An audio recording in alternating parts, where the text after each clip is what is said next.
Party শেষ হতে হতে অনেক রাত হয়ে যায়। বাবা এসে আমাদের বলে যান তৈরি থাকার জন্য, সবাই বের হবে এখন।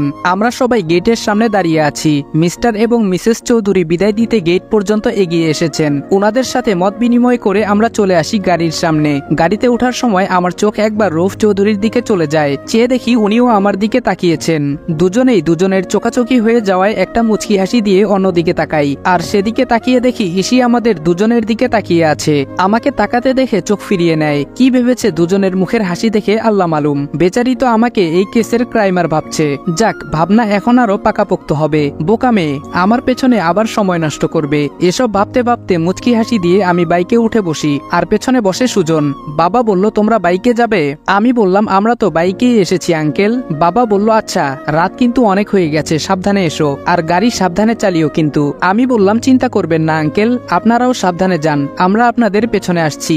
বাবা বলল, এসো তাহলে। এই বলে বাবা চলে গেলেন। একে একে বেরিয়ে গেল সবগুলো গাড়ি, আর পরে বের হই আমরা দুজন। আমার টেনশন হচ্ছে একটা কথা ভেবে, রৌফ চৌধুরী কেন আমার দিকে এভাবে তাকিয়েছিল, কিছু বুঝতে পারেনি তো। ভাবতে ভাবতে বাসার সামনে চলে আসি। গাড়ি থেকে একে একে সবাই নেমে পড়ে। বাসায় ঢুকে সবাই নতুন বর আর মেয়েকে নিয়ে ব্যস্ত হয়ে যায়। একটা বিষয় দেখে আমার অবাক লাগছে, সুজন বাসায় ঢুকে চোরের মতো ভেতরে চলে যায়। আমি অবাক হয়ে তাকিয়ে থাকি ওর যাওয়ার পথে। কিছুক্ষণ দাঁড়িয়ে থেকে আমিও উপরে চলে আসি। আমি সিঁড়ি দিয়ে উঠছি আর ইসি নামছে নিচে। ব্যাপার কি, বাসায় ঢুকলো কখন, উপরে গেল কখন, আবার ফিরেও এলো, কি ফাস্ট কাজের গতি। ইসি বলল, শুরু করেছেনটা কি? না নিজে উপরে যাচ্ছেন আর না আমাকে নিচে যেতে দিচ্ছেন। আমি বললাম, ও সরি, আমি খেয়াল করিনি। ইসি বলল, ভাবছেনটা কি? আমি বললাম, কই কিছু না তো। ইসি বলল, ভেবে নিন, আর কয়দিনই বা ভাবতে পারবেন? আমি বললাম, মানে? ইসি বলল, কিছু না, বলে নিচে চলে গেল। আসলে এতক্ষণ আমি ভাবনার জগতে ঢুকেছিলাম, আর ওর পথ গেছিল আটকে। কিভাবে আটকেছি আশা করি আপনারা বুঝতে পারছেন। কিন্তু এই মাথামোটা আমায় এমন একটা কথা বলল কেন? বোকা শুধুই আমায় সন্দেহ করছে।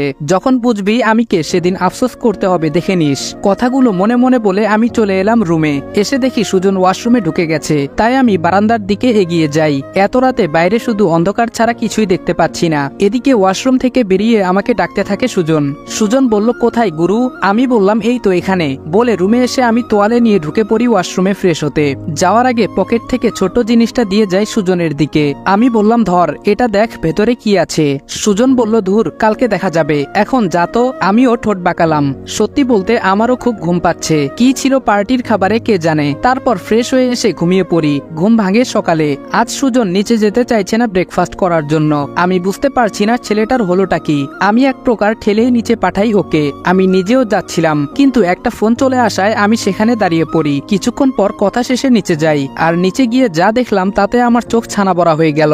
বাড়ির সবার সামনে সুজন দাঁড়িয়ে আছে, আর তার সারা গা ভেজা। দেখেই মনে হচ্ছে কেউ ওর গায়ে জুস ঢেলে দিয়েছে। সবার রিয়াকশন দেখে বোঝাই যাচ্ছে কাজটা নিশি ছাড়া কেউ করেনি। আঙ্কেল বলল, নিশি তুমি এটা কি করলে? সবাই অবাক হয়ে চেয়ে আছে, শুধু কেউ কিছু বলছে না। আঙ্কেলের কথা শুনে নিশিরও কোনো রিয়াকশন দেখলাম না। তার মধ্যে এমন একটা ভাব যেন তার প্রতিশোধ এখনো পূরণ হয়নি। বাড়ির সবাই ঘটনা টের না পেলেও আমি ঠিকই বুঝতে পেরেছি যে কালকে রাতের পার্টিতে নিশির এই অবস্থার জন্য সুজন নিজেই দায়ী ছিল। বেচারা এই ভয়ে নিচে আসতে চায়নি, আর আমি জোর করে একা পাঠালাম। কিছুক্ষণ এভাবে হ্যাং হয়ে থাকার পর সবারই ভাবগতি ফিরল। বাবা বলল, নিশি মামনি, কাজটা কি করলে তুমি? বাবার মুখেও এই কথা শুনে এবার নিশি মুখ খুলল, বেশ করেছি। খালামণি বলল, নিশি তুমি কিন্তু দিন দিন বেয়াদব হয়ে যাচ্ছ, সে কথা তুমি কি জানো? আরো অনেকেই অনেক কথা বলছে নিশিকে, আর সুজন বেচারা বোকার মতো দাঁড়িয়ে আছে। মা বলল, রাত ছেলেটা কি ভাবছে বলতো, ওর বন্ধুকে ডেকে এনে এই বাড়িতে অপমান করছি। বলেই পেছনে আমায় দাঁড়িয়ে থাকতে দেখে সবাই চুপ হয়ে গেল, আর আমি এগিয়ে গিয়ে সুজনকে রুমে নিয়ে গেলাম চেঞ্জ করার জন্য। নিশি বলল, আর উনার বন্ধু কি করেছে সেটা দেখবে না? ভাইয়া বলল, কি করেছে? আরু বলল, বাই এনি চান্স কালকে তোর মুখে জুস সুজন ভাইয়া ফেলেনি তো আবার? নিশি আর কিছু বলল না। এদিকে আমি বললাম, কি ব্যাপার? সুজন বলল, কই? আমি বললাম, কই মানে? একজন জগ ভর্তি জুস তোর মাথায় ঢেলে দিল কেন? সুজন বলল, আমি কি জানি। আমি বললাম, তাহলে কে জানে? সুজন বলল, যে ফেলেছে তাকে গিয়ে জিজ্ঞেস করো। আমি বললাম, ঠিক আছে, আমি নিচে গিয়ে নিশিকে প্রশ্ন করছি। সুজন বলল, এই না, দাঁড়া আমি বলছি। আমি বললাম, তোর বলতে হবে না, তুই চেঞ্জ কর তাড়াতাড়ি। সুজন বলল, ধুর, তুই দাঁড়া না ভাই। আমি বললাম, পারবো না, আমার খিদে পেয়েছে। সুজন বলল, 2 মিনিট। আমি বললাম, আচ্ছা বসছি। সুজন একটা টি শার্ট নিয়ে দৌড়ে ওয়াশরুমে চলে গেল। কিছুক্ষণ পর বেরিয়ে এসেছে। সুজন বলল, চল। আমি বললাম, দাঁড়া, কাল তুই